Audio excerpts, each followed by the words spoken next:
All right, Rod, HBCU CEO. Let's talk about the Albany Panthers, Southern Fried Enigma. For me, it's the story behind the championship. So let's talk about the story behind the championship. So who and what are the Albany Panthers and this lovely helmet behind you? What is that? What is that about? Yep. Yeah, the helmet is our helmet from the Albany Panthers indoor football franchise, and we started playing football in Albany, Georgia. Is real the way they say it down there. In Albany. Albany, Albany. yep, in 2010, and we played for 4 seasons, so 2010, 2011, 2012, and 2013. And we were champions after our 2011 and 2012 season. So in 2013, we actually were going for a three-peat, which didn't happen, but we were going for a three-peat in. So you have rings. You have several rings. We have 2 rings. They are very nice. We had big one. Yep, they're pretty big. We were a big deal. I think in Albany, Georgia. And, it was a small town, but very close knit town. So the representation, being able to provide championships down there in that area, I think was one of my most impactful things. So how do you get from Atlanta to Albany? Oh boy. So I'll be honest, I had never heard of Albany, Georgia before I got a call. Mm-hmm. And I remember it was early January, and I was at an event. Now, mind you, the person that called me was a former owner of an indoor football team. And I'll take you back a little bit. So in 2009, me and a group of friends and business partners had an indoor football franchise in Washington, D.C. It was a D.C. Armory. And so we played in Washington, D.C. We played in the D.C. Armory, which was an old venue, Armed Forces building. And it was quite an experience. We had to literally build the arena every time we played. Wow. We had to lay the field. We had to put the walls around. We even had nets. So within the indoor football game, there are nets that capture the football. We had to build the nets every week. We had to build a staging platform, a clock. It was very interesting the way we had to. You learned from the ground up for real. Every time we played. Every time you played. And it looked really nice once we were done, but every time we had to break it down every time we played because they actually had events there during the week.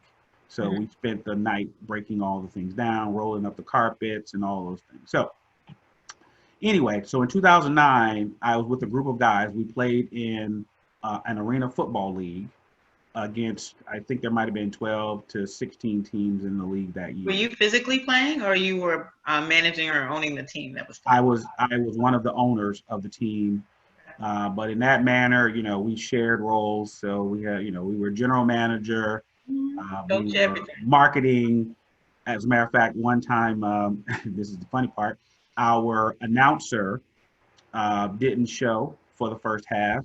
So guess who was the announcer for the football game? Wearing all of the hats. Yeah. So we all wore various hats. We started that. We had concerts, in the venue. So we built a stage. We had Chuck Brown, who was he's passed along, rest in peace, but he was the main godfather of go-go music. He was our act for our opening weekend.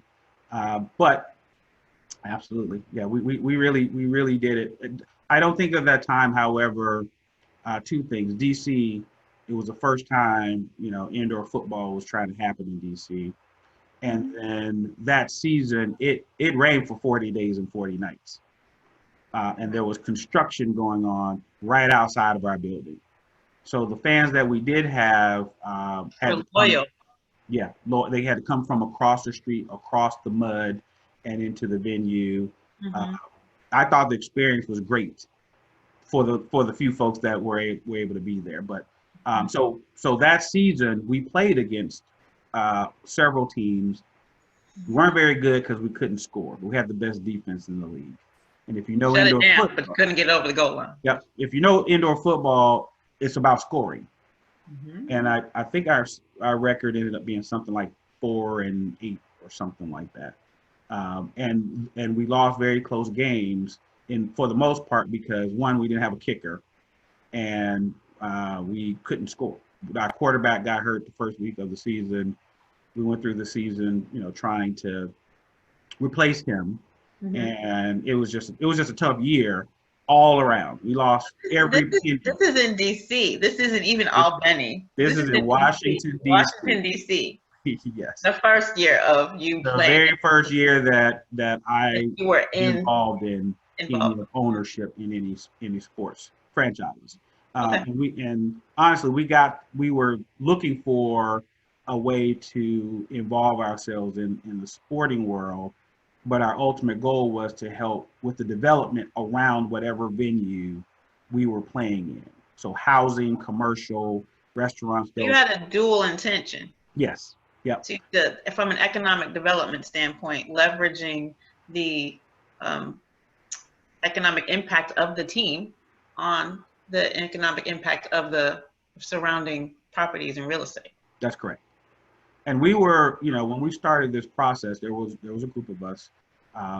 We were looking at large indoor soccer leagues, like Major League Soccer. We even talked to folks about a National Basketball Association team. So we were thinking really big. It's and in some instances we had raised the money to do that, but there's so many politics involved in that it just didn't happen. And so where we landed was looking at some indoor football leagues in some different cities, and finally settled on Baltimore. One of the other owners, my best friend, he was in DC. So because we had somebody on the ground there, we were able to go up and get all of the things started. He brought in some great investors. So we were able to get it off the ground. So that's the great part. I came in more with the event experience, marketing experience, to add that to what the other. So let's just be clear. You were brought into an existing environment to add your value and from your expertise to build a team that was in the franchise football space, correct? Well, no, we all came in together.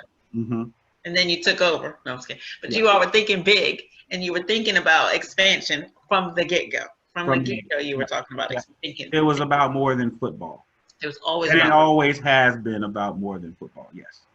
The CEO mindset, which you have, is always in play, is what you're saying. Absolutely. And I was with a group of folks that think like that. So our vision was bigger than the game. However, the game was going to be, as the hub of how we got into those other environments from a political standpoint. So you need to put a winning product on the field in order to get there. And in 1 year we weren't able to do that. We lost every penny we put into that. So how did you pivot to Albany from there? All right. So one of the guys that we played against, he was an owner of another team. Actually, one of the teams we beat, in our first year. He was okay. So let me just say, after the 2009 year and that losing season, losing all our dollars, if you remember, from an economic standpoint, we were pretty much in a recession at that time, depression almost. I was done with football. I had no interest in being involved in football. I was going back to my bread and butter, which was more events, entertainment, and those types of things. So for 5 months, I didn't talk about football. When we were done in July, didn't want to talk about it. So fast forward to end of 2009, economy is terrible. We get into 2010. I get a call. You know, are you interested in being a part of our football franchise? We're going to start a new franchise in Albany, Georgia. New group of people? This is the guy that was an owner for another You've been exposed to him. I've been exposed to him. I met him, and he had another opportunity in Albany, Georgia. Mm-hmm. So my first, you know, our first discussion was, no, thank you, not interested in football. You know, Been there, done that. But I appreciate the call, you know. Mm-hmm. And so, you know, didn't discuss that with him. So, called me again another day and was like, hey, you know, I will handle the football operations part of it. I've been down to Albany, Georgia. We have the, you know, the ability to get a contract with the arena. It's much better than the arena you played in because you had seen our arena in DC. You had to start somewhere. You had to start somewhere. But you can come and we would partner and you'd manage the events because they're asking for large concerts and things like that down there. So if you're interested in that part of it, then great. But you don't have to do any football. Oh, okay. Well, that's fine. I'm interested in that. That's what I do. If that's the case, you know, then we can talk about that. But I don't know anything about Albany, Georgia, haven't been there. So I would need to go visit before I can say that I want to be in. So you had to that was our deal. You had to vet the opportunity. I have to vet the opportunity. Mm-hmm. And I'm constantly vetting opportunities. Constantly vetting opportunities. Yeah, before I can say yes to this, because at that point I was trying to think about what was going to be next, post-recession, and so you know this seemed like a good opportunity. Mm-hmm. All right, so that's how I even got introduced to the city. And I say Enigma because this is when the mysterious part began. And the curtains open. So I am expected to be in Albany, Georgia, with him. Let's just say on a Tuesday morning, mm-hmm. And Albany is about 3.5, 4 hours away from Atlanta. Mm-hmm. So waiting on him to come get me, and he was running late, and so I mean we were going to be running late. And so I was already on the fence. So I wasn't going to do it. I said, you know what? This is your excuse. That's correct. That's my excuse. So I had talked the day before to the assistant city manager in Albany, Georgia. So he knew who I was, he knew my name and all those things. And he was expecting me to come. So as I'm waiting in the morning, waiting on the ride, I said, you know what?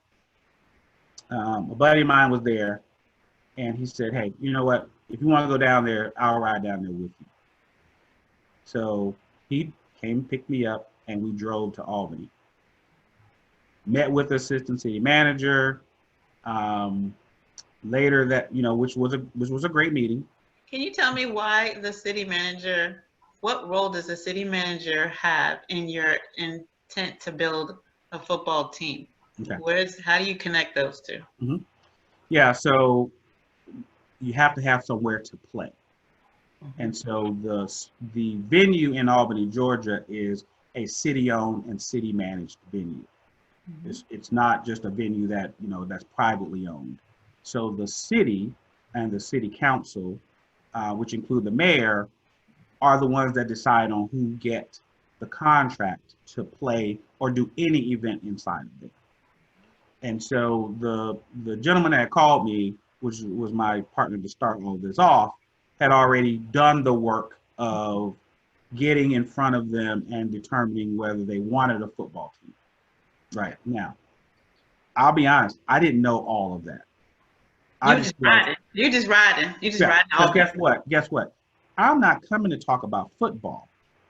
I am coming to talk about the events that are going to happen in addition to football. So that was my thought. I don't care that you have a football contract, sir. Even though I have this experience in my... Yeah. So he asked me about experience. He asked me about all those things. He was vetting me. I see. Once again. Vetting going back and forth. As he was vetting me as the football team owner, however, unbeknownst to me. Yeah. Gotcha. I'm there for events, Mm-hmm. special promotions, want to see the venue. Oh, he said, yeah, so when the football team gets here, then this is where they will be. Okay, great. Mm-hmm. Don't Now I care. know I'm going to use it for this, and Yeah, this. right, yeah. Let's talk about why I'm here. Yeah. So then that's really honestly how it happened. Then I ended up meeting a group of guys who were a part of the football team that had just left the city. Okay. So coming into Albany was different than DC. They had had football for years Mm-hmm. in the venue. Mm-hmm. They had fans from Mm-hmm. the old team. They had You had a players. framework. You were walking into a framework Exactly. that existed. Right. Yep. And so I met with some of those folks, and the guy who would end up being the GM of the football team Mm-hmm. gave me the background on the football piece of it. Is this the Southern Fried part when you started to get courted? All of this is Southern Fried. All of this, I'm taking it all in, Mm-hmm. and I'm mirroring my experience in DC to the experience that they've had with fans Mm-hmm. and expectations in a city. Now, they had never won a championship, but they had been to the playoffs. And so then I started saying, okay, maybe I'll help with the football piece of it, but I don't want to run the football piece of it. But this feels different. The venue was very nice compared to where we were. Mm-hmm. They own their own field. Mm-hmm. They own their own goalposts. Important. So they had locker rooms. It was amazing to me. Step up. A big step up, and then they had sponsors who had been a part of the old team that were intrigued about whether a new team would be coming into town. Let's not forget that you are a football lover I am and a tiny, competitor at the core of your being. yeah. So they were speaking my language, but They were hitting all your buttons. Yeah, they were hitting all the buttons, even though I was there with my friend, not there with my business partner. Mm-hmm. They were hitting all the things that I liked. So, we went back to Atlanta that night. Mm-hmm. Next morning, newspaper Albany, I can't remember which Albany newspaper, new football team owner visits the city. Yeah, newspaper. Well, I came to learn that the Albany newspaper and the media very strong down there, but they can get the word out, that's how whether they good or fans. bad, whether That's good or how bad. they had people. They was Yeah. getting the word out. Yeah, but I did not know that's what was going to happen. So that was my entree into the media in Albany, Georgia. Mm-hmm. Yeah. So the new football team, I think I probably still have that article. Name, everything in the paper. So of course, I'm getting on the phone. Hey, Hey, what just happened? You're rushing me. Yeah. But from a betting standpoint, you were, and you always do, constantly scan the horizon. You were constantly, I'm sure you were looking at puzzle pieces and figuring out what's the opportunity here and managing, looking through the risk, right? You were evaluating that in that environment too, correct? Absolutely. And I was intrigued, so so they invited me back, in a couple of weeks in order to announce the football team. And so that meant two things. One, are you going to do it with this partner that I honestly had met, talked to, didn't know? Mm-hmm. And two, there's some money due in 2 weeks in order to hold the venue. But you weren't brought in to pay the money. You were brought in to do the event. Correct. So are we saying that there were some changes in the dynamic somewhere in these conversations? Your role changed at some point at the table. So you had started on the side and you ended up at the head of the table. Somehow you shifted to the head of the table. That is correct. That actually absolutely happened. And I can't say that I didn't see it happening, but I just needed clarification. And the clarification that was provided to me was, no, we're in this together. We're going to do that. So 2 weeks later, we're back. Maybe two or 3 weeks later. Now, mind you, this is January. Mm-hmm. The season starts in March. But you had players. They had an infrastructure. It was really about changing the ownership. It was changing the business side of the franchise, like changing hats. But the team was there. Yeah. Okay. The presumed team was there. Mm-hmm. So I'm gonna tell you a funny story.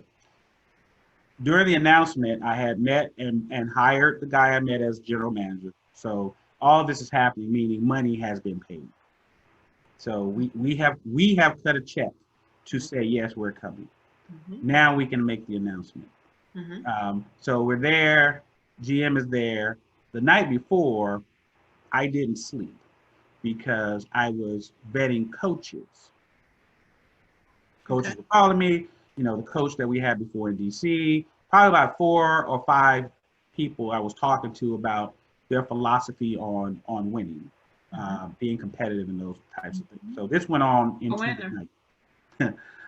And we get to the press conference, and I haven't hired a coach. So we're about 10 minutes before we're going to go. So it's just going to be me and the general manager at that point. In comes a gentleman in a suit. Never met him. Saw him. Looked like a coach. It was one of the guys I had spoken to the night before. Mm-hmm. And he had been given a verbal hire by the general manager. Right. So Interesting. So me and the general manager, we're off to the side talking. I was like, I haven't hired him. I don't know him. I talked to him, but unless he can talk to me in the next 3 minutes and present himself as the coach and I bring him on, can he come and sit up here with us? So he got to prove himself in 3 minutes. 3 minutes or less. We go outside. We're in the middle of the road, and he's telling me his coaching philosophy, and he's telling me that he has gotten the players. He's talking about the team. I mean, this is literally in 3 minutes. He can tell you this. And he said he wants to do it. He had been a coordinator with the team before. So he's ready to step up. This is his opportunity to shine. This is his moment. Yep. And he sold himself, So shook his hand, said, come on, join us on stage. That's how I hired the coach. So that's an instinctual hire. You trusted what he was saying to you, and all the things going on around you. Nothing's really stable. You are really trusting your instincts and your business instincts, and you having vetted the land around, like what's going on, right? And I'm now the business person, and now I'm the football team guy. That's when the football really started. Yeah. So mind you, I'm there for the second time. I start visiting sponsors. I start looking at hotel partners. But you're coming in the room differently now, though, because now you're an owner. So you're talking to sponsors from a different perspective. That's right? correct. That's correct. And now I know we have a very short time period to go from start to on the field. Mm-hmm. Right. So close a lot of deals, sign on a lot of dotted lines. Quick.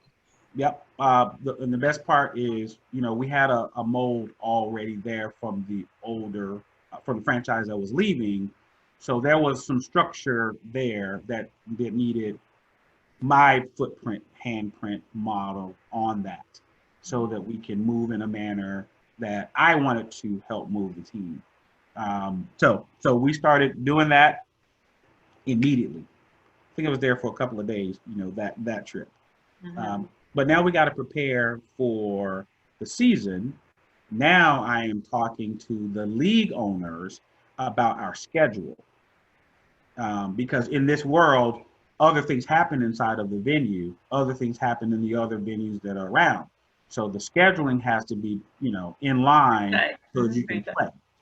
And we were able to tell them that we needed to start a little later, at least for our home games, because we had a home game. The first game was a home game. So we ended up being able to start 2 weeks later. We had a tryout. We had brought on players, filled out a team, all of that within a month. So what would you say from the HBCU CEO? Tell me what characteristics of the HBCU that you brought to the table. So I know that models are huge for you. So duplicatable models are important, and projections and having a plan and a timeline. Is that what you brought to the table that helped to expedite this? Or what was it that you feel like you brought to the table and were able to really lend to the effort? Yeah. Well, I think being able to understand all of the moving pieces so that we could move quickly and put it into a model. So we had to stand for something when we were going out, into the marketplace.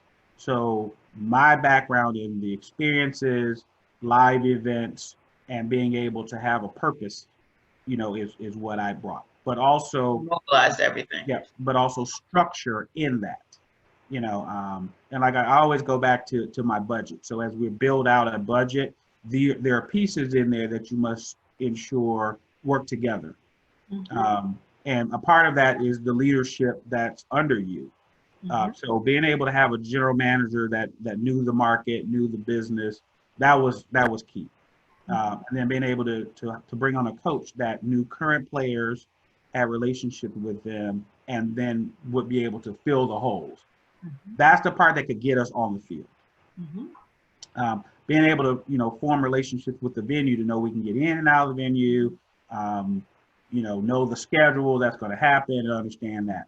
That was a simplified process because they knew what they were doing. So we're walking into a situation where I just needed to mold it. But then you had to find money. Yeah, we had to find money. So we were able to bring on, and we had to find money through the year. So some people did not believe a team was going to play. That was the number one, because I think before we got there, about 3 or 4 people had become owners of the team who weren't, who had said that they were going to be the owner, had all these dollars that didn't. And then I think I might have been the 4th or 5th person that came to Albany, Georgia, and was able to explain how we were going to go to market and make this happen. So you were the one that came in, stepped in, took all the blocks, put them in together, and built something that people could hook onto